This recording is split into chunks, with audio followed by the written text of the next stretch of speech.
ندوہ جو پلنگ پر ٹانگیں پسارے بیٹھی تھی جلدی سے ٹانگیں سمیٹی تھی۔ سلمیٰ اس کے پاس پلنگ پر جبکہ ہدایت سامنے پڑی کرسی پر بیٹھ گئے تھے۔ ندوہ، ہم تم سے بہت محبت کرتے ہیں اور ہمیں اس بات پر بھی یقین ہے کہ تم بھی ہمیں بہت چاہتی ہو، ہماری عزت کرتی ہو، ہدایت نے ٹھہر ٹھہر کر میٹھے سے لہجے میں کہنا شروع کیا تھا۔ سلمان کی باتوں کی تائید میں صرف سر ہی ہلا رہی تھی، لیکن اس کے چہرے پر سجی مسکراہٹ اس کے اندر کی خوشی کا واضح ثبوت تھی۔ وہ میرے خدایا، اب میں ابا کو کیسے انکار کروں گی؟ کیا کہوں گی میں ان سے کہ مجھے کیوں نہیں کرنی طارق سے شادی؟ کیا کہوں گی مجھے بڑی عمر کے شوہر پسند ہے، میں اس کے ساتھ کبھی خوش نہیں رہ سکوں گی؟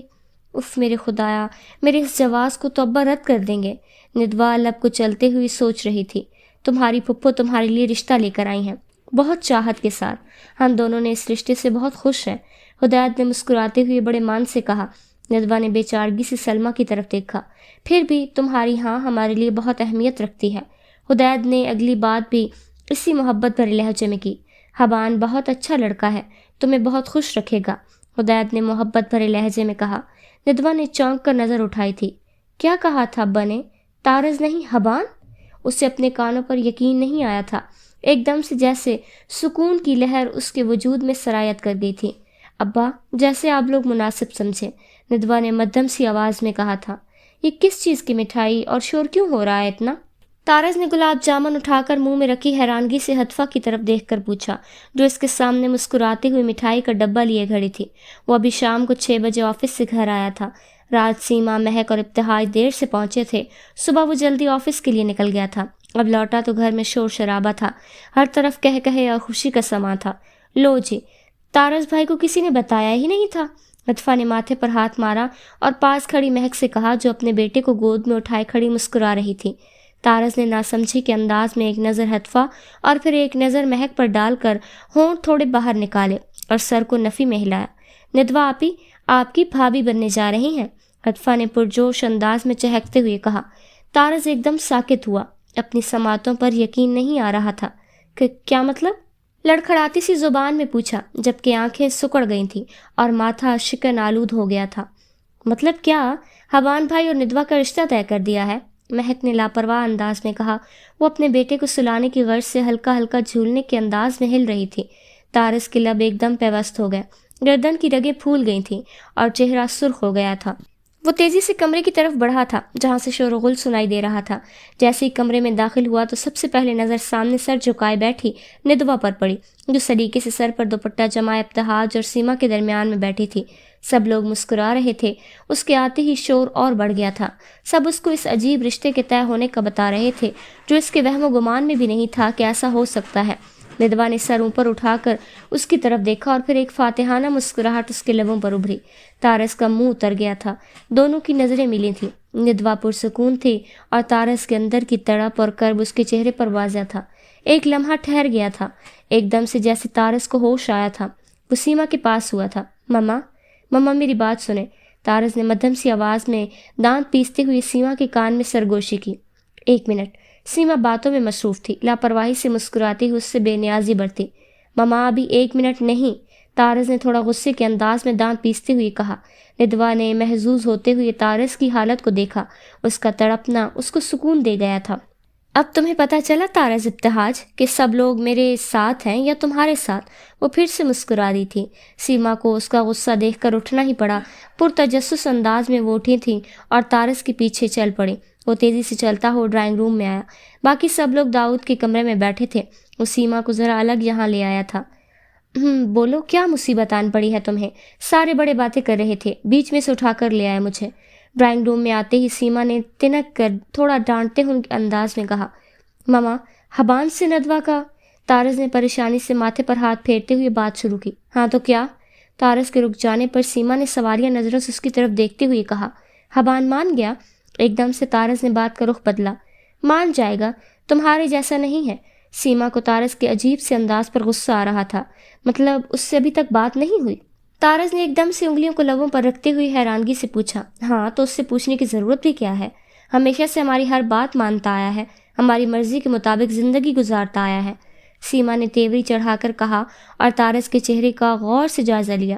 لیکن یہ اس کی زندگی کا بہت اہم فیصلہ ہے۔ طارز نے مسکین سی شکل بنا کر ایک اور پتا پھینکا۔ چھوڑو، ہم جانتے ہیں حبان کو، اور تمہیں کیا مسئلہ ہے؟ تمہاری تو اتنی دوستی ہے ندوہ سے، تمہیں خوشی نہیں ہوئی کیا؟ سیما نے چڑھ کر کہا اور عجیب ناسمجھی کی حالت میں طارز کے پریشان حال چہرے کو دیکھا۔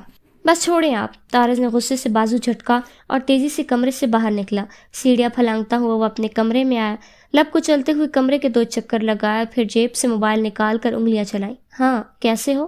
دوسری طرف سے جیسے ہی حبان نے فون اٹھایا، طارز نے جلدی سے بے چین سی آواز میں کہا، سلام تو کر لو پہلے۔ حبان نے مخصوص انداز میں طنز کیا۔ دونوں کی بچپن سے ہی نہیں بنتی تھی، ایک تو مہک کے درمیان میں ہونے کی وجہ سے گیپ زیادہ تھا، دونوں میں دوسرا عادات ایک دوسرے سے یکسر مختلف تھیں۔ تمہاری یہاں بات پکی کر دی۔ اپنی طرف سے تو طارز نے حبان کے سر پر دھماکہ ہی کیا تھا۔ ہاں بتایا مجھے بابا نے، حبان نے پرسکون انداز میں کہا۔ تو طارز کا سانس ہی تو اٹک گیا، گھٹی سی آواز میں بس تو ہی نکل سکا منہ سے۔ تو کیا؟ حبان نے حیران ہو کر اس کی بات کو دہرایا تھا۔ اسے لگا تھا حبان کی خبر ہوگی تو وہ شاید کوئی ایکشن لے گا، پر اس کا انداز بالکل غلط ثابت ہوا۔ وہ واقعی میں ماما بابا پر چھوڑ چکا تھا اپنی زندگی کا ہر فیصلہ۔ کٹ پتلا کہیں کا۔ طارز نے فون بند کیا اور زور سے بیڈ پر مارا۔ تمہارا دماغ ٹھیک ہے طارز؟ مہک نے آنکھیں پھیلا کر اور منہ حیرانگی سے کھولتے ہوئے کہا۔ آپی، نہیں، خراب ہو چکا ہے، پلیز کچھ کرو۔ طارز نے بے چارگی سے مہک کی طرف دیکھا، وہ واقعی میں بہت پریشان لگ رہا تھا۔ حبان سے مایوس ہو جانے کے بعد اب طارز نے مہک کو میسج کر کے اوپر اپنے کمرے میں بلایا تھا۔ پاگل ہو کیا تم؟ ندوہ اتنی بڑی تم سے، لڑکے اپنی عمر سے کوئی 5-6 سال چھوٹی لڑکی مانگتے، اور ایک تم ہو 4-5 سال بڑی ہے تم سے وہ۔ مہک کو اس کی بیتوکی محبت پر حیرت سے زیادہ غصہ آیا تھا، کیونکہ وہ سب لوگ اسے ابھی بہت چھوٹوں کی طرح ٹریٹ کرتے تھے۔ ارے بس کریں آپی، 2 سال ہے صرف، آپ جس بندے سے بھی بات کروں گا وہ سال بڑھاتا جائے گا اس کی عمر کے۔ مجھے یہ بتائیں، لگتی ہے کیا وہ مجھ سے بڑی؟ طارز نے بھی برابر غصہ دکھایا تھا۔ لگتی اور ہونے میں فرق ہوتا ہے طارز، اور یہ بڑی ہوئی شیو اور مونچھیں یہ سب اسی لیے کیا ہوا تمہیں؟ اور یہ بڑی ہوئی شیو اور مونچھیں یہ سب اسی لیے کیا ہوا ہے تم نے؟ مہک نے طارز کے چہرے کو غور سے اور ناگواری سے دیکھا۔ طارز نے اب ہلکی سی شیو اور مونچھیں رکھنی شروع کر دی تھیں، جس کی وجہ سے وہ بڑا لگتا تھا چہرے سے۔ آپی، یہ سب چھوڑیں، بس آپ بات کریں سب سے، طارز نے چڑھ کر کہا۔ اس کا بس نہیں چل رہا تھا کہ جلدی سے جلدی یہ نیا ٹنٹنا ختم ہو اور اس کی بات چلے۔ کیا ندوہ بھی یہی چاہتی ہے؟ مہک نے ٹھہرے سے لہجے میں غور سے طارز کے چہرے کو کھوجتی ہوئی کہا۔ نہیں۔ طارز نے نظریں چرا کر ارد گرد دیکھا۔ تو تم واقعی پاگل ہو، یہ وقتی تمہارے سر پر خمار چڑھا ہوا ہے۔ پاگل وہ جلدی بوڑھی ہو جائے گی اور تم جوان ہوگے۔ مہک نے اس کو سمجھانے کی غرض سے اس کے ماتھے پر انگلی رکھ کر اس کے زور سے اس کو پیچھے دھکیلا۔ بس کریں آپ یہ فضول باتیں، آپ بس یہ رشتہ ختم کروا کر میری کروا دیں۔ طارز نے غصے سے مہک کے بازو کو جھٹکا۔ فضول بات میں نہیں، تم کر رہے ہو، ایسا کچھ بھی نہیں ہوگا، تم اپنا دماغ درست رکھو۔ مہک ایک دم سے غصے میں کہتی ہوئی اٹھی تھی۔ اور خبردار ایسی کوئی بھی ضد کی، بابا کو پتہ نا، تمہاری ویسے بھی وہ فیور کر کے میں اور ماما تھک چکے ہیں۔ مہک نے تیزی سے اسے ڈانٹتے ہوئے کہا۔ جانے دو مجھے، اب الیان رو رہا ہے۔ وہ اسے گھور کر ناگواری سے دیکھتے ہوئے نیچے جا چکی تھی۔ یہ کیوں کیا تم نے؟ طارز نے سرگوشی کی آواز میں کہا۔ ندوہ داؤد کو دبا کر ابھی ان کے کمرے سے نکلی ہی تھی جب طارز اس کا منہ دبا کر کھینچتا ہوا ڈرائنگ روم میں لے آیا تھا، ایک جھٹکے سے اسے چھوڑتے ہوئے۔ اب وہ کانپتی سی غصے میں بھری آواز میں کہہ رہا تھا۔ کہنا کیا چاہتے ہو؟ ندوہ نے غصے سے اپنا بازو سہلاتے ہوئے کہا۔ اسے طارز کے ایسے غصے کو دیکھ کر کوئی حیرانگی نہیں ہوئی تھی، اسے پتا تھا وہ اپنی بے وقوفی میں ایسا کچھ ضرور کرے گا۔ تمہیں معلوم ہے میں کتنا چاہتا ہوں تمہیں، تڑپ جیسے لہجے میں طارز نے کہا تھا۔ اب وہ بے بس اس کے سامنے دونوں ہاتھ کمر پر رکھے کھڑا تھا۔ اور تمہیں بھی یہ پتا ہے میں بالکل نہیں چاہتی ہوں تمہیں، ندوہ نے پرسکون لہجے میں کہا۔ اسے اب طارز سے خوف نہیں آ رہا تھا، وہ حبان سے رشتہ ہو جانے پر پرسکون تھی۔ خدا کا واسطہ، اب جو ہمارے بیچ رشتہ بننے جا رہا ہے اس کا ہی احترام کرنا، ندوہ نے اس کے آگے ہاتھ جوڑتے ہوئے کہا۔ ہاتھ تم نہیں، میں جوڑتا ہوں تمہارے آگے۔ طارز نے دونوں ہاتھ جوڑ کر اپنے سر کے قریب کیے اور سر نیچے جھکا لیا۔ پلیز ندوہ، میری محبت پر یقین کرو، مدھم سی آواز تھی۔ ٹھیک ہے، کر لیا یقین، تو کیا؟ مجھے تو نہیں ہے محبت تم سے۔ طارز نے لب بھیجتے ہوئے اپنے سامنے کھڑی اس کے پتھر دل لڑکی کو دیکھا۔ تو کیا حبان سے ہے تمہیں محبت؟ بھیگی سی مدھم سی آواز اندھیرے کمرے میں گونجی تھی۔ ہو جائے گی، ندوہ نے بھی مدھم سی آواز میں پرسکون لہجے میں کہا۔ تو اس طرح مجھ سے بھی ہو جائے گی، طارز نے سختی سے دانت پیستے ہوئے کہا۔ تم سے کبھی نہیں ہوگی، ندوہ نے ہنوز اسی انداز میں کہا۔ طارز سر جھکائے کھڑا رہ گیا اور وہ پاس سے گزرتی ہوئی باہر نکل گئی۔ اب میری آخری امید حبان ہے۔ دل میں کچھ سوچتا ہوا وہ بھی وہاں سے نکل گیا۔ 1 ہفتے کی چھٹی لے کر آ گئے ہو، خیر ہے؟ ابتہاج نے کنکھیوں سے ایک نظر طارس پر ڈال کر طنز بھرے لہجے میں کہا، جو 2 بجے کے قریب اٹھ کر اب آنکھیں ملتا ہوا اپنے کمرے سے باہر نکلا۔ جی خیر ہے، طارس نے مختصر جواب دیا۔ جان چھڑانے والا انداز تھا۔ وہ رات بہت دیر سے خانپور پہنچا تھا۔ سب لوگ سو چکے تھے۔ وہ سیما کو مختصر بتاتا ہوا اپنے کمرے میں چلا گیا تھا کہ وہ 1 ہفتے کی چھٹی لے کر آیا ہے۔ وہ حبان سے بات کرنے کا عزم لے کر آیا تھا۔ وہ ندوہ کو حاصل کرنے کی ہر ممکن کوشش کرنا چاہتا تھا۔ دل کے ہاتھوں مجبور تھا، جو ایک دفعہ ہدیل کی وجہ سے تو پیچھے ہو گیا تھا، لیکن اب کسی قیمت پر پیچھے ہٹنے کو تیار نہیں تھا۔ طارس چلتا ہوا سامنے کچن میں کھڑی سیما کے پاس آ گیا۔ مما، حبان ٹوکری میں سے سیب اٹھا کر ہاتھ میں لیتے ہوئے بھاری سی خماری بھری آواز میں بولا۔ وہ نکل گیا ہے آفس کے لیے۔ خیریت؟ سبزی بناتے ہوئے مصروف سے انداز میں سیما نے کہا۔ کچھ نہیں، سیب کھاتے ہوئے پریشان سے لہجے میں کہا۔ بڑی جلدی نہیں شادی رکھتی؟ طارس نے آنکھیں سکیڑتے ہوئے کہا۔ کیوں؟ 2 ماہ ہیں، بڑی جلدی تھوڑی ہے۔ سیما نے عجیب سی نظروں سے طارس کی طرف دیکھتے ہوئے کہا۔ پھر بھی 2 ماہ صرف۔ طارس نے پھر سے اسی لہجے میں کہا اور پاس پڑی ڈائننگ ٹیبل کی کرسی کو گھما کر الٹے رخ کو بیٹھ گیا۔ تمہیں کیا مسئلہ ہے؟ حبان کی ہے، تمہاری تو نہیں ہے۔ تم نے کون سا لاہور سے کام کروانے آ جانا ہے؟ وہی بیگانگوں کی طرح وقت پر ہی پہنچو گے۔ تھوڑی دور بیٹھے ابتہاج سے رہا نہیں گیا تھا، تنک کر طنز بھرے لہجے میں کہا۔ مما ایک بات تو بتائیں۔ طارس نے تھوڑا رازدارانہ انداز اپناتے ہوئے سیما سے کہا۔ میں آپ دونوں کا ہی بیٹا ہوں؟ آواز میں مصنوعی تجسس بھر کر پوچھا۔ تمہیں اگر عقل کی کوئی بات کہہ دیں تو ایسے شروع ہو جاتے ہو۔ ابتہاج اس کی بات پر بھڑک کر بولے تھے۔ میں بھی 2 گھڑی اگر آپ لوگوں کے پاس بیٹھ جاؤں تو آپ لوگ تانے ہی دیتے رہتے ہو۔ طارس غصے سے کرسی پر سے اٹھا اور اس کے تیز تیز قدموں کا رخ اپنے کمرے کی طرف تھا۔ حبان سے ملنا ہے، طارس نے سامنے کھڑے آدمی سے کہا۔ وہ حبان کے آفس آیا تھا۔ گھر میں حبان سے بات کرنا مناسب نہیں تھا، اس لیے وہ اس کے آفس پہنچ گیا کہ یہاں سے اسے لے کر وہ کسی جگہ پر بیٹھ کر اسے سمجھائے گا۔ وہ یہی سوچ کے زیر اثر اس کے آفس پہنچ گیا۔ سر وہ لنچ ٹائم ہے، اس وقت آپ کو وہ کیفیٹیریا میں ملیں گے۔ لڑکے نے جواب دے کر مسکرا کر دیکھا۔ Okay thank you.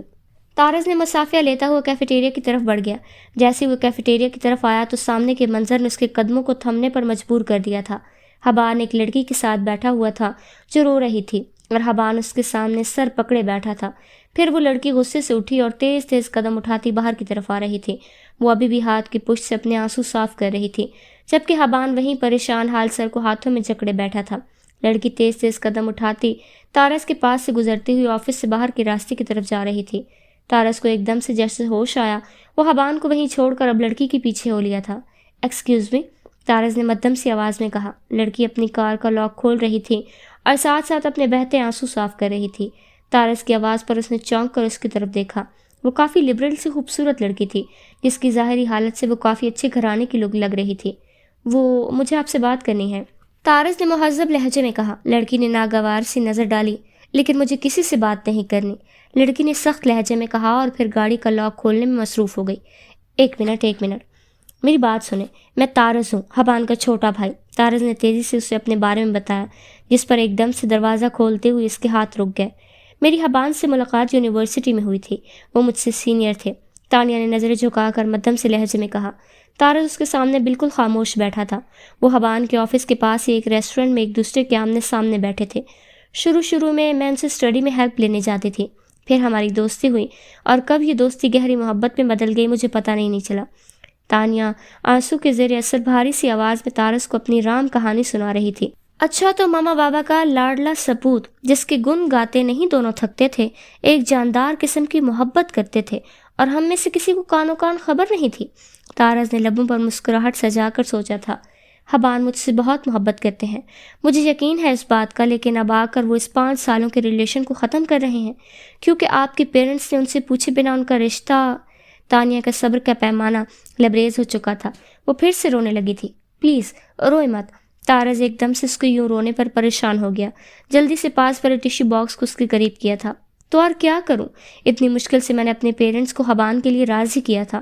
وہ میری شادی اپنے کسی دوست کے بیٹے سے کرنا چاہتے تھے، ان کے ٹرمز میری وجہ سے خراب ہوئے۔ وہ اب ٹیشو سے ناک اور آنکھیں پونچھتے ہوئے بھاری سی آواز میں کہہ رہی تھی۔ آپ کی شادی حبان سے ہی ہوگی۔ طارس نے مسکراتے ہوئے اپنے سامنے بیٹھی لڑکی کی طرف دیکھا۔ جی؟ تانیہ نے بے یقینی اور حیرانگی سے طارس کی طرف دیکھا۔ جی؟ لیکن اس کے لیے آپ کو میرا ساتھ دینا ہوگا۔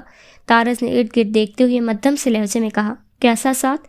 تانیہ نے پرتجسس انداز میں دیکھا تھا۔ جو میں کہوں گا وہ کرنا ہوگا، طارز نے مسکرا کر شرارت سے بھری آواز میں کہا۔ لیکن حبان، تانیہ نے پھر روحانسی آواز میں کہا تھا۔ دیکھیں مس، طارز نے تانیہ کی طرف انگلی کر کے اور پھر اس کا نام جاننے کے لیے سوالیہ نظروں سے اس کی طرف دیکھا۔ تانیہ، مدھم لہجے سے تانیہ نے حیران سی شکل بنا کر کہا۔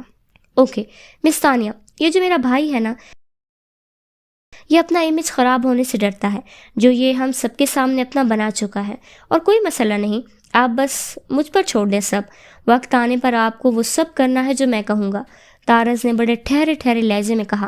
تانیہ پریشان سی ہو کر لب کو چلنے لگی تھی۔ پریشان نہ ہو، کوئی خطرے کی بات نہیں، مجھ پر بھروسہ رکھیں، طارز نے مسکراتے ہوئے کہا تھا، اور سامنے بیٹھی تانیہ نے سر ہلا دیا تھا۔ اپنا نمبر دے مجھے، ابھی آپ کو وہ سب کرتے جانا ہے جو میں کہوں۔ حبان کو کسی طرح یہ شک نہ ہو کہ میں یہ سب آپ کو کرنے کو کہہ رہا ہوں، طارز نے رازدارانہ انداز میں کہا اور اپنے فون کو جیب سے نکالا۔ بھابی لکھ سکتا ہوں؟ طارز نے شرارت بھری مسکراہٹ چہرے پر سجا کر سامنے بیٹھی تانیہ سے کہا۔ تانیہ نے دھیرے سے مسکرا کر سر اس بات میں ہلا دیا۔ ایک بات پوچھوں؟ تانیہ نے تھوڑا جھجکتے ہوئے کہا۔ جی؟ تانیہ کا نمبر محفوظ کر کے طارز نے آنکھیں اوپر اٹھا کر دیکھا۔ آپ یہ سب کیوں کر رہے ہیں میرے لیے؟ تانیہ نے شرمندہ سے لہجے میں کہا۔ میں نے سنا ہے دو پیار کرنے والوں کو ملا دیں تو ان کی دعا سے آپ کو آپ کا پیار مل جاتا ہے، بس آپ دعا دے دیں مجھے، طارز نے معنی خیز انداز میں کہا۔ ہے واٹس اپ برو؟ طارز ایک دم سے حبان کے کمرے کا دروازہ کھول کر اندر آیا اور دھڑام سے بے تکلفی سے اس کے بیڈ پر گرتے ہوئے کہا۔ حبان جو اپنے لیپ ٹاپ پر کچھ کام کر رہا تھا، ماتھے پر بل ڈال کر طارز کی طرف دیکھا، جو آرام سے اس کو دیکھ کر دانت نکال رہا تھا۔ تمہیں کتنی دفعہ کہا ہے دروازے پر دستک دیا کرو پہلے، حبان نے غصے سے کہا، اور لیپ ٹاپ کی اسکرین کو بند کیا۔ کیوں؟ آپ کیا کر رہے تھے؟ طارز نے ازلی ڈھیٹ پن کا مظاہرہ کرتے ہوئے شرارت سے کہا۔ کچھ نہیں، حبان نے سنجیدہ سے انداز میں مختصر جواب دیا۔ طارز ایک دم اٹھ کر کھڑا ہوا تھا۔ اٹھیں ذرا، اٹھیں تو۔ اب وہ حبان کو بازو سے پکڑ کر کھڑا کر رہا تھا اور شرارت بھرے لہجے میں کہا۔ کیا ہوا؟ حبان حیران سا ہوتا ہوا کھڑا ہوا اور ارد گرد دیکھتے ہوئے کہا۔ بہت بہت مبارک ہو، طارز نے پرجوش انداز میں کہتا ہوا حبان سے بغل گیر ہوا۔ کس بات کی؟ حبان نے ناسمجھی کے اس انداز میں کہا۔ ارے شادی ہونے والی ہے اس کی، طارز کے چہرے کے سامنے کرتے ہوئے پرجوش انداز میں اس نے کہا اور حبان کو بازو سے پکڑ کر خوشی سے ہلایا۔ حبان نے پریشان ہو کر اس کی شکل کو دیکھا۔ خیر ہے، شادی میری، خوشی تم ایسے ہو رہے ہو جیسے تمہاری ہو، حبان نے عجیب سے انداز میں مسکراتے ہوئے کہا اور پھر سے بیڈ پر بیٹھ گیا۔ ارے آپ کی خوشی میں خوش ہو رہا تھا، طارز نے کان کھجاتے ہوئے کہا۔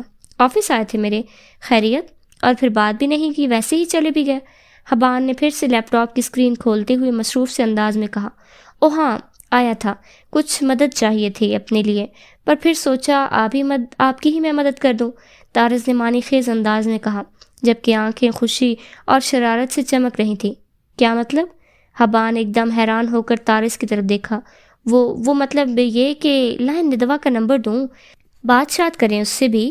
طارز نے خجل ہو کر فوراً اپنی بات کا رخ بدلا تھا۔ مجھے کوئی شوق نہیں بات کرنے کا، حبان نے سڑے سے لہجے میں کہا اور نظریں لیپ ٹاپ پر جھکا لیں۔ آئے ہائے، نخرے تو دیکھو، طارز نے ہوا میں ہاتھ کو لہراتے ہوئے شرارتی انداز میں کہا۔ حبان نے گھور کر اس کو دیکھا۔ اوئے چل یار، نکل میرے کمرے سے، کیا دماغ کھانے آ گیا ہے؟ حبان کو اس کی کمینی سی ہنسی پر چڑ ہو رہی تھی۔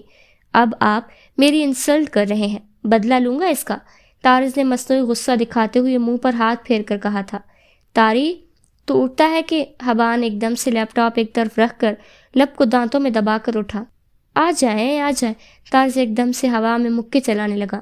وہ آج پوری طرح شرارت کے موڈ میں تھا۔ مما یہ دیکھیں آ کر طارز کو، حبان نے کمرے کے دروازے سے ہی ہانک لگائی۔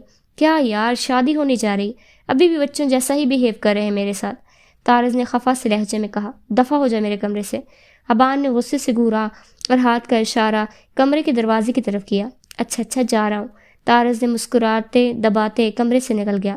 یار کوئی اہمیت ہی نہیں میری اس گھر میں، ادھر میرے سسرال میں سب میری اتنی عزت کرتے۔ وہ ہڑبڑاتا ہوا اپنے کمرے کی طرف جا رہا تھا اور ہونٹوں پر جاندار مسکراہٹ تھی۔ اے جگر، کیسا ہے تو؟ طلحہ پرجوش انداز میں آگے بڑھا تھا اور خوشی کے لہجے میں کہتا ہوا طارز کے گلے لگا تھا۔ ٹھیک یار، تو سنا، ڈاکٹر بن گیا؟ مزاج ہی نہیں ملتے جناب کے،